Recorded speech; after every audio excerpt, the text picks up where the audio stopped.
Welcome back to the Fixed Ops Roundtable. One of the biggest challenges that service departments still face is a widespread staffing shortage. It's happening throughout the dealership, and one of the big topics at the most recent Fixed Ops Roundtable was the phones. Here today is a panel of experts where we're going to talk about what's happening at the retail environment. I want to introduce everybody to our panel, which today is hosted by CallRevu. We have with us today Cara Delane from the Henson brand dealerships. We have Anthony Giancovo, the CEO of CallRevu. Scott Gregg from Tucson Subaru, Fixed Ops Director. Sean Butler, the Fixed Ops Director at Bristol Honda, part of a much larger group. And welcoming back also Brooke Furness from BZ Automotive Consultants. Everybody, welcome back to the Fixed Ops Roundtable. I love the masks, everybody, so great job. And thank you for all your support of Dare to Dream and what we're doing. Sean, I think we get right into it with you, if that's okay, to kind of kick things off. You know, I mentioned the shortages in help, and service, phones. What do you see from your perspective at retail, and is that going to end anytime soon? Well, we've had it's kind of different in what areas of the country you're at and where you're working for. We've been pretty fortunate not to super suffer from staffing shortages, more of like COVID or sicknesses get us from time to time. But one of the places that I recently found out we were falling short was on answering the phones, right? I've got marketing going on. I'm sending out mailers. I've got a killer website.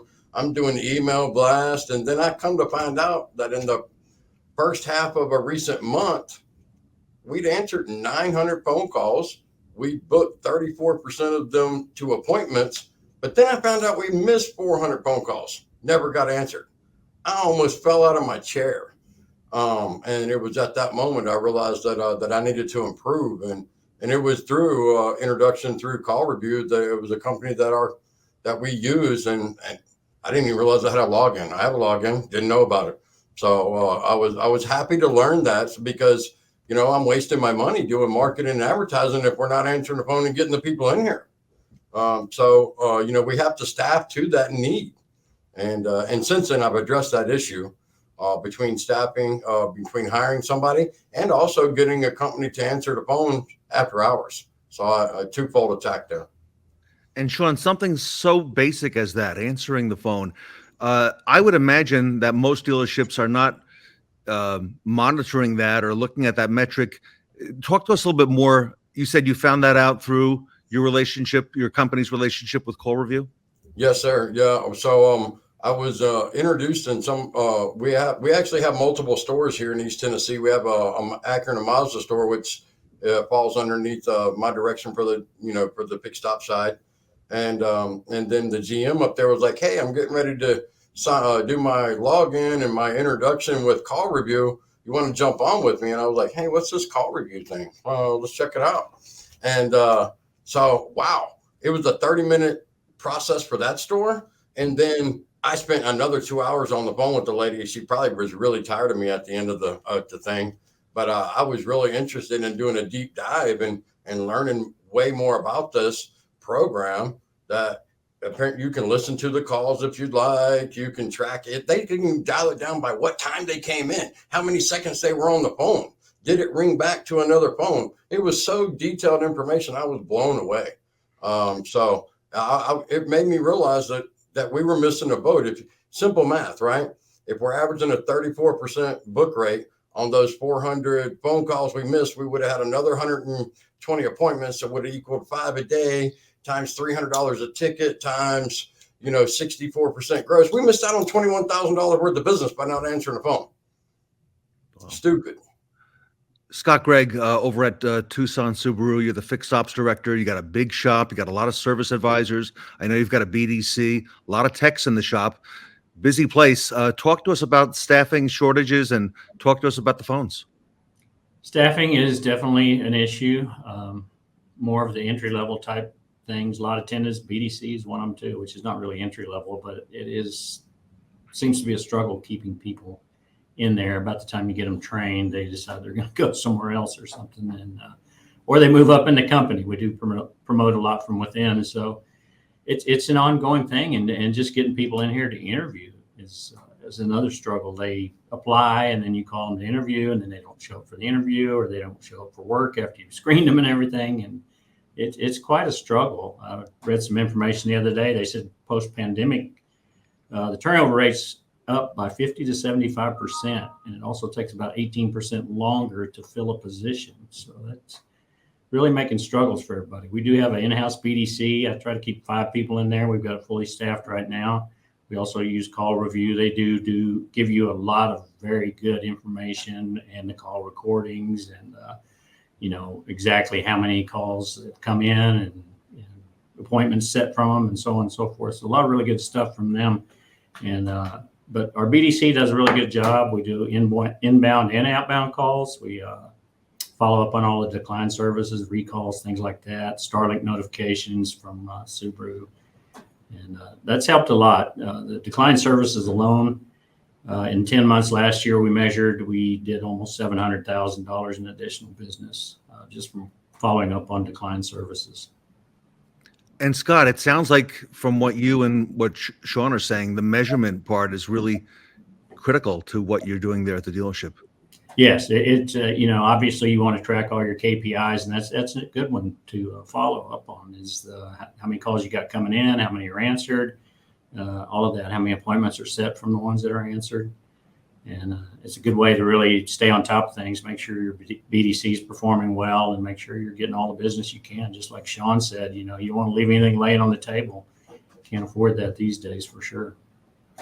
Cara Delane, you've got 3 dealerships there in Texas, part of a much bigger group.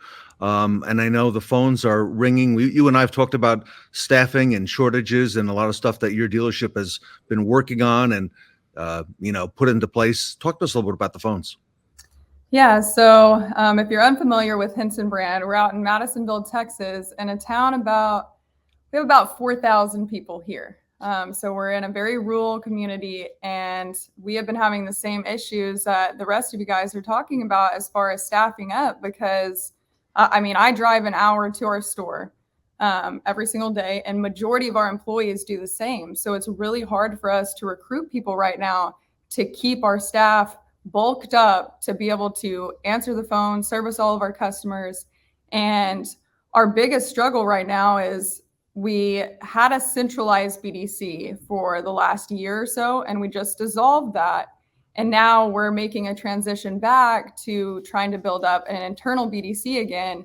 So at the moment, we don't really have much of a BDC. So we're relying on our staff that's here working, and hopefully we can keep a heavy staff to be able to answer the phones and communicate with these customers. But it's been a challenge over the last few months, especially to make sure we just have enough hands on deck to keep that going. That's probably why we've had some conversations with CallRevu to help us out. Wow. A lot of interesting feedback coming out of retail. Brooke, talk to us a little bit about the phones, and I know you've got a lot to share on that. Yeah. So, and I love this topic. Anytime that the phones get brought up, because you have one end of the spectrum, people are like, oh, the phones. I'm like, don't disregard the phones.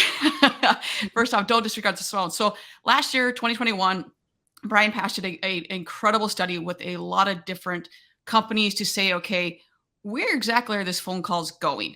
And it was very, if you were living under a rock and missed this report, go back and read it.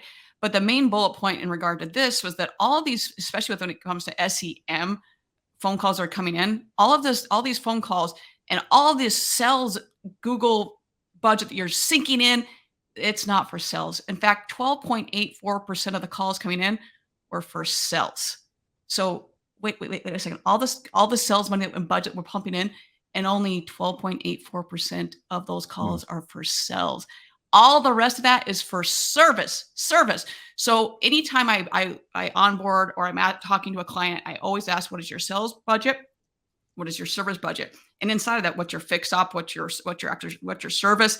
And then from there, I go, what are you doing from a sales and service fixed ops? And I literally break down all of their phone calls. I want all your tracking metrics. And if you're not using a call tracking service, we have a little bit of a come to Jesus meeting. And I want to get into their actual call tracking metrics.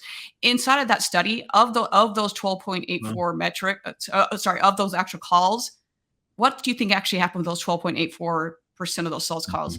28% were missed opportunities, 18% had appointments that were made, and 54% needed follow-up. Do you think that that 54% actually were followed up? Probably not. I mean, realistically, people don't follow up with phone calls. So I go in to say, okay, how is your phone system set up? Do you have a call tree? Do people actually follow up and use that call tree? Is it set up correctly? What do you have within that call tree? Is it going to the right place? Because that phone just rings and rings and rings. So from there, how many are firm appointments? Are they sales appointments? Are they service appointments? Did they just get on hold and leave a message? Did they go to a person? Did that person follow up? I mean, I literally have this massive list of like, where's everything going? When is the hot day? When's the hot hour? Because let's say that Tuesday at noon is your hot day. Great. Everybody's at freaking lunch. Why are you having everyone go to lunch at noon when everyone is calling at that time? Switch that around. If you're so stretched thin and you want to do an outside BDC, great. Then your outside BDC needs to know this. If you're doing it internally, you need to work on all these different metrics, but you've got to have a system in place. CallRevu is a great one. There's all these tools out there that are systems in place to say, okay, how are we going to best do this? But those calls that are coming in, the majority are going to be service. And instead of overwhelming your service department, say, okay, well, I know the majority are going to be, they're just calling to figure out what is the status on my freaking car. Well, then have that go in a certain direction and then let the rest of them go to make an appointment. Hey, I want to know what's going on with my warranty, but have them go in a different direction because right now you are just overwhelming the hell out of your service department. And quite frankly, that is not fair for them. You need to make it a little bit, fine tune it and streamline it so it's going to this department. It's going over here, but you've got to have a plan. You've got to have a process. And honestly, a come to Jesus meeting with all your departments and say, okay, how do we want to do this? But just going and saying, oh, we're going to go grab a call service and call tracking service just to make it all better. It's not going to make it better. I'm going to repeat that one more time. Getting some call tracking service and thinking that is going to fix the problem is not going to fix the problem. You've got to get all the departments, sales, service, parts, BDC, your receptionist, and come all together and say, how do we want this mapped out? And it's an ever-changing process because if one person leaves and that extension changes, okay, now where's that going? Now let's say that so-and-so goes here. Okay, now what happens? Now let's say we'll talk about the spamming issue because heaven forbid that you call someone and it comes up as spam. No one is answering that phone. No one's answering that. So that's a whole other thing. Or someone texts. But you've really got to go down and pen to paper, go through and say, how is this going? Where is it going? And take some pressure and weight off your service department's shoulder. Please take this off their shoulder. So I get a little passionate about this, a little passionate about it, Ted, a little bit passionate about it. We asked CallRevu to come in today, and if a specialist would be on our panel, and we are very honored to have the CEO of CallRevu with us today. Anthony, your company serves over 5,000 automotive dealers. This is your business. This is what you do. And it sounds like there's a huge opportunity. Tremendous. And I echo what everybody said on the call, and I can't, I can't just say that what Brooke said is spot on. It is 110% spot on. A couple of things, and I tell people this all the time, a solution like ours is only good if you're using it. If you bought it not to do anything with it and you're not putting through a process, as Brooke mentioned, it's not going to work. So I always tell people, if you're not measuring it, you can't manage it. Start with that. So you got to be able to measure it, because if you're not, then all you're talking about is, I think we're getting too many calls, or I think we're getting too many of this. And absolutely yes, but you got to be able to measure it. So you start with that. Then you got to make it so that it's easy. We're overwhelmed with technology already at the dealerships. It's just unbelievable how much is available. So how do you make it easy so that it's helpful? So making sure that you're providing them with help and assistance, that it is accretive in the sense that it's going to add value to what I'm doing. It's not just another tick in the box. I mean, I get Scott and Sean, you guys must hear it all the time. I did it because you asked me to do it, but is it changing any of the behaviors? Are you making it so that we're doing it better for the store, for the organization, for our customers? Are we doing that? And then, last but not least, it's really got to be helpful for the individuals that are using it and for the customer as well. There's a couple of things that we talked about here, and how does that work? To make it easy, you want to make sure you're filtering out the noise. I can't remember who said it, but there's the volume of calls that are coming through is unbelievable. And this morning I went through, and I won't give a name of the dealership. It's one of you on this panel, but I went in and started looking at some things. And, when you look at the service appointments, 60% of the appointments calls come at the dealership within 3-hour periods. 27% of service calls happen on the Monday. It's amazing. I mean, you got this whole volume, and Brooke was saying about being able to manage when are things happening? If you have a whole bunch of calls coming in at lunchtime and everybody's out to lunch at lunchtime, well, that's a problem. But, measuring it allows you to manage it.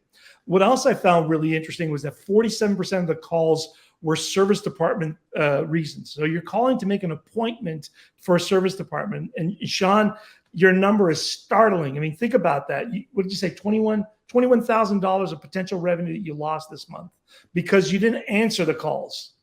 Where do those guys go? If they called you and they didn't answer you, where would they go? Good questions. And we're always asking that. Where would they go? Would they go to another dealer? Would they bring it to a do-it-yourselfer? Would they go to a Jiffy Lube? Wherever? I don't know, but you want to make sure you're talking to the people. And then we found that 26% of the calls our departments are to check status.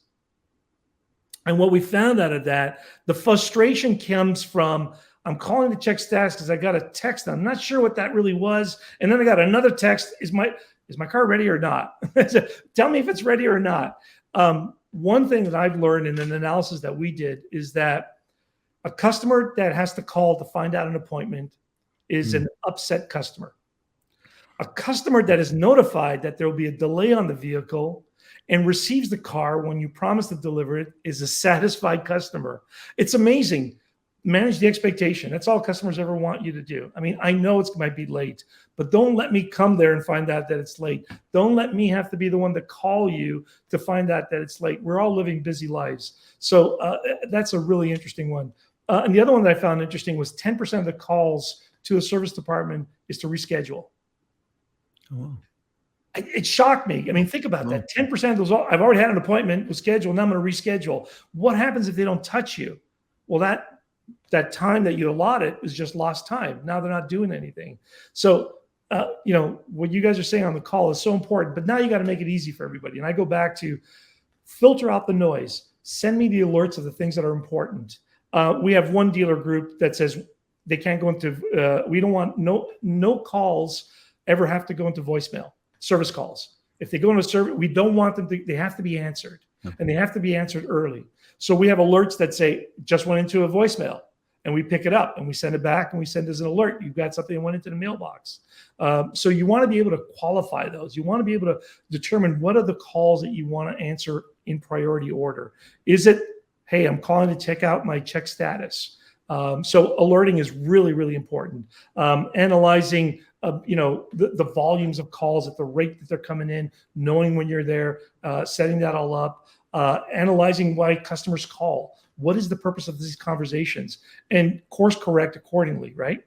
You might find that there might be a recall, and those are the best. All of a sudden you get bombarded. It hits the news. My General Motor vehicle got this recall. My Subaru vehicle got this recall. All of a sudden your department is being overwhelmed because it got out in the news flash, right? So what do you do? If you know those are coming in and we look for trends and start to notify you, there's something happening here, get yourself ready and get that ready on the phones. Anthony, I want to follow up on a couple of things you said. We've got a couple of your clients here in Sean Butler and Scott Gregg. The metrics that you are quoting and that your company, CallRevu, is clearly on top of, are you able to take those metrics, those time frames when customers call? Are you able to use that and help the client like Sean and Scott and coach them perhaps on things that they need to be do? Because it all sounds like this is helping them be proactive if it's acted upon.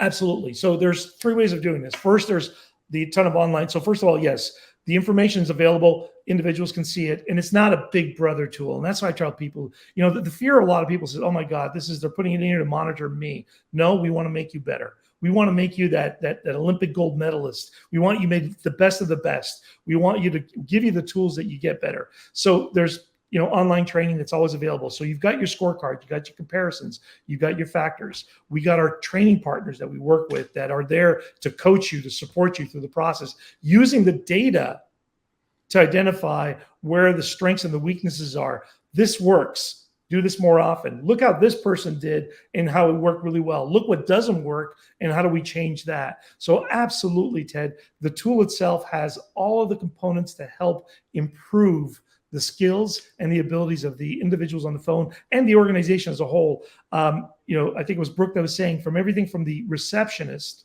all the way down to the finance person that works in that whole entire ecosystem that goes from sales to service to the attendants and all of them should all be part of your ecosystem. And we want to monitor all of that so that we're feeding you back the elements of what's working and what's not working. What are you measuring and what do you want to manage? Those are all available within CallRevu. And there's an item that was talked about, and I think we were part of that study with Brian Pash that Brooke talked about, where the marketing spend is such an important thing too. If you've got this spend that you're doing, and Sean mentioned, 400 calls that didn't get answered, and I put out a marketing campaign to drive that traffic, well, your campaign's not performing really well because you probably have 400 people that haven't got connected. So that's a throwaway money. If you increase that, your spend and your return on your investment just goes up incrementally through that exercise. So answer the phones, like Tom Dole would always say, and he said with me many, many times, just answer the phones. You'll improve. It will improve. Customers will be happy. And Anthony, Sean, with that study, it's not just the having a separate budget for sales and service and fixed ops. It's also making sure it's set up correctly. There's 2 portions to that. I want to make sure that the stats were there, but also understand that I cannot emphasize enough that it has to be set up correctly. And obviously going into GA4, that's a whole other panel in itself, but it has to be set up correctly so that when it comes in, that the service number's there, that you have a DNI there, that your call tracking system can understand this is a service customer, and that if they came in on a sales number, but oh crap, I called the wrong number, can they identify, oh, I called for inventory, but actually I have a service question. Are you able to track that this person is now switching to something else and to identify that? Because that is now a service and parts person and a customer, and being able to track that. And then once again, going back, just follow up, because when that customer goes into no man's land or doesn't leave a message, follow up with the customer. Please, for the love, follow up with the customer.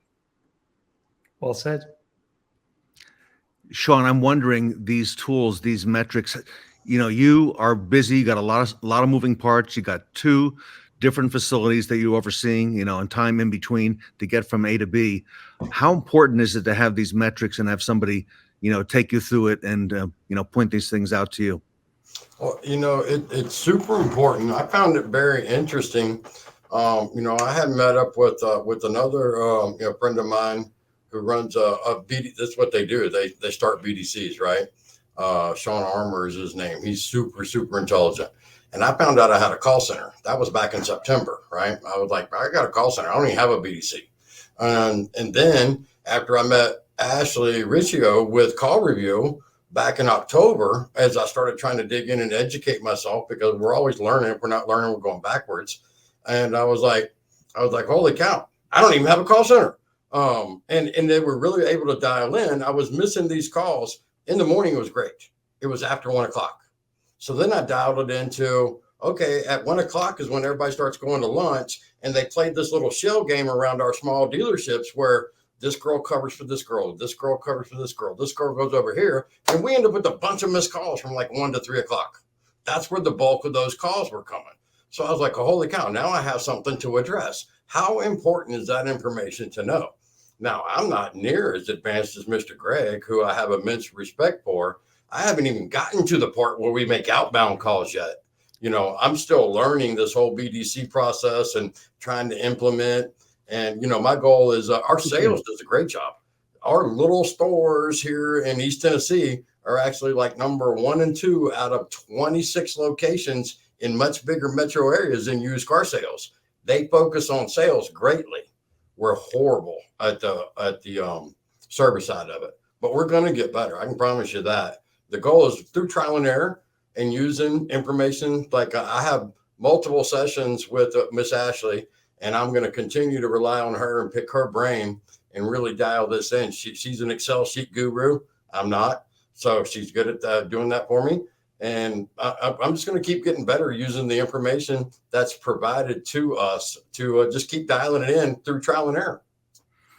Anthony, that's a great point that Sean is a number of points. But the one I want to hone in on is you've got dealerships with different levels of proficiency and expertise on the phones.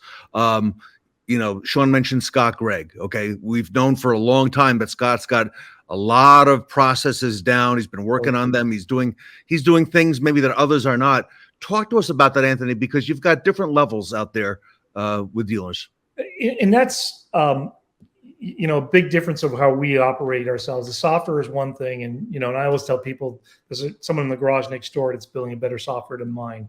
It's one thing. And we're constantly evolving, and there's an evolution that continues with software, and that's the improvement cycle. That's exciting. But then there's the other piece of it, and that's the support process. So the professional services that we provide, the customer success managers that go in and they look at organizations, to Sean's point, Ashley, one of the top in the industry, constantly going in and perfecting hey, this is how the tool works, but you're not using it this way. Let me show you how it is. So how do we help improve you is really the name of the game. In Scott's case, in his group, they're power users and complement the way they even implemented the software and the way they're working with it. Our team is more looking in at, okay, are you missing on certain things? Here are nuggets because you're so busy, and how to help you with those. So our philosophy is we want you as a customer for life. And to do that, we got to be there with you throughout that whole entire process. And our account managers or success managers stay with you through that process. So we constantly, Scott and Sean will tell you, they don't have time to know what the upgrades are on our software. And we're coming out with upgrades on a quarterly basis. We have to slow it down because it was set so fast. So now we have these upgrades and they're not, always on top of it, and rightly so, because they got 30 other softwares that they're looking at. So we come in and we help you with our account managers who are constantly there reminding you to hear these things and these notifications and training you and working with you, holding your hand through that process. That's a big difference. Anthony, what kind of disadvantage would a dealership be if they don't have a CallRevu working with them, if they don't have an Ashley? And I know you've got a lot of people out in the field to be able to help dealers. Talk to us about that. Yes, exactly. It's monumental. I just don't want to throw numbers out there for the sake of throwing numbers out there, but we know that on an average, a CallRevu like platform drives anywhere from $6,000 to $12,000. Depends how you use it, on a monthly return on investment. Easy. You can look at all our videos and their testimonials. You'll hear customers that saved hundreds of thousands of dollars because of our solution. But I want to flip it a different way, Ted, and ask the question a little different, because I went back and forth with the dialogue of, what does a CallRevu like platform drive? And it's monumental on what the benefits are. The ROI is strong. But I said, what would happen if I turned off your phones? Just that. Turn off your phones. What happens? What would happen to Scott, Sean, what would happen to your dealership if we just turned off the phones? It would not be good at all. We've had the phones go down, and that's a nightmare. Totally. No, it's terrible. Yeah, for sure. So if you think of it, if the phones go down, it's crazy. Now, if the phones go back up and the volumes go through, it's impossible to keep up. There's so much information going on. There's so much going on in the calls. Being able to bifurcate what is important versus what's not important is what a CallRevu platform tries to do. Where do you want to focus? Where do you need not to focus? How do you bring out the noise that you have in there? I tell people, I tell my guys every day when we start our meetings, what are we not going to do today? Let's start with that, because I know our plates are full. So what are we not going to do? Tell me what that is. Put that to the side. And it's the same with the phones. What call are you not going to respond? What information are you not going to worry about? What do you don't want to do? Help. And that's where I say it's got to be accretive. How do I make it easy to tee it up to the sales guy, to the BDC agent, to make the right call? Kara, you've got a managing partner at the dealership, Eric, and I know well his Friday meetings and a lot of the metrics that he shares. How valuable would these metrics be on the phones, and not just in one department, but over many departments at several dealerships? Yeah, well, if you guys know anything about our stores, is we are all about the marketing. So we are funneling hundreds of thousands of leads for sales and service every single month. And when we see a drop in our staff, we have people let go or move on, whatever it may be. And we never slow down our marketing. So if we do not have enough people to answer the phones or have the time to call these customers back, we're just creating a customer for a dealership down the road. And that's going to be detrimental to us. And that's what we're trying to overcome right now and trying to stay ahead of. But I mean, everybody knows the industry right now, and we can't afford to lose a single customer. So I think over time, I have no doubt that we will have something, hopefully CallRevu here at our dealerships to help us out, because I don't see the industry or the staff changing anytime soon. And Anthony, I'll give you the last word. Here we are coming into the end of November soon. We got the holidays. 2023 is just, 6-7 weeks away. They say 2023 is going to be a tougher year, Anthony, for automotive dealers. A lot more challenges out there. What do you want to leave us with in terms of the phones and what CallRevu can do to help our audience? A couple of things I want to address is one, I think, we got an aging population, you got talent pool shrinking, you've got outright shortage of just the skills that we need in the industry itself. So, and by the way, this is a global thing. It's not just a, industry or North America issue, but it's global. But I say all that because now it becomes even more and more important to be able to provide your people the ability to work where they want to work. That's a big challenge right now. Some people say, I just don't, do I need to come in every day? Maybe, maybe not. So giving them that flexibility so that they can work anywhere that they want to.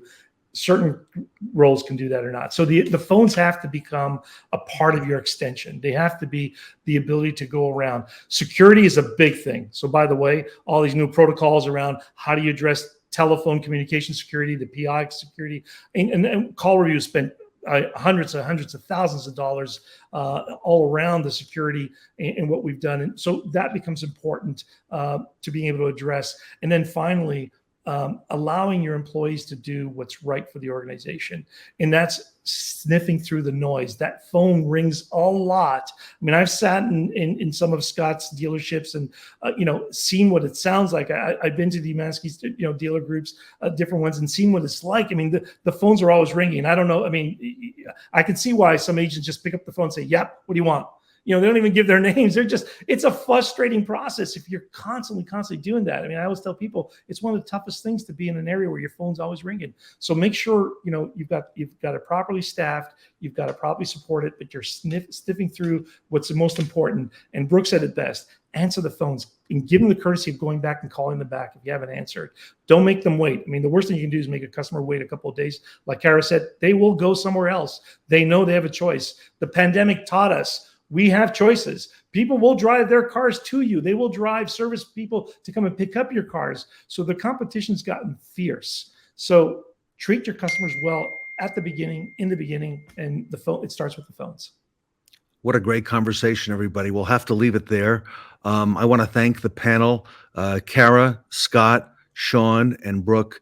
Anthony, CallRevu has got not just the technology, you've got the protocols. We're coming into a new era with cybersecurity and making sure with the safeguards that are coming up now here in December. So if our audience, Anthony, wants to reach out to you, I see the CallRevu website at the bottom, and I see an abbreviated email address. Is that you, Anthony? That's me. You can email me directly, ag@callrevu.com. Wow. So We can everybody, the top at CallRevu here today. So Thank you. Love it.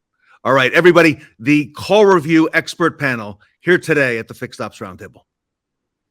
Thank you so much, and happy Thanksgiving, everyone.